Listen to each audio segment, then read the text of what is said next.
Desde chica, desde muy pequeña, claro, mis padres me enseñaron a creer en Dios. Yo iba todos los domingos, yo y mis hermanitas, sin fallar.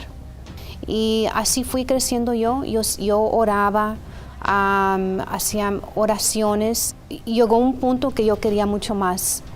Empecé a ir a diferentes iglesias. Iba a una iglesia, escuchaba, me quedaba por un tiempo, no encontraba lo que yo necesitaba, iba a otra iglesia, lo mismo, me quedaba por cierto tiempo. Y aunque yo iba a estas iglesias y yo buscaba, y los problemas más mayores que yo tenía era problema económico y era problema de depresión.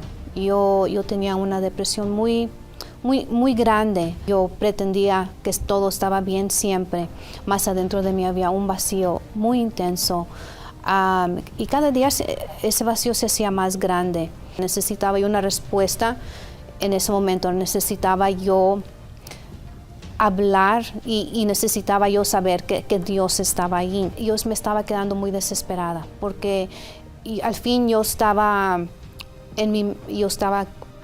tal vez al punto de mejorar, mas no se me hacía tan difícil alcanzar este proyecto, este trabajo que yo tenía. Fui a una iglesia a donde en veces yo iba.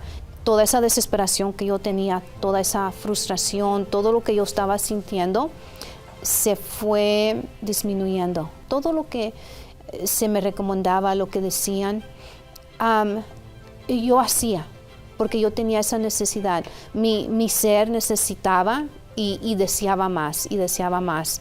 Y se fue abriendo mi entendimiento. Lo primero que se estabilizó fue mi vida económica.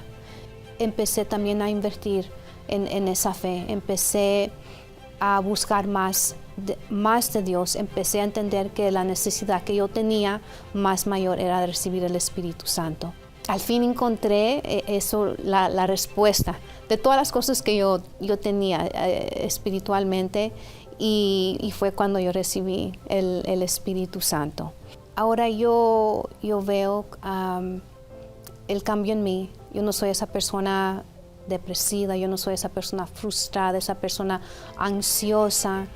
La palabra de Dios llenó todo eso. Yo veo cómo aplicando la palabra de Dios realmente cambia a la persona. El Espíritu Santo hizo una transformación total de adentro y de afuera.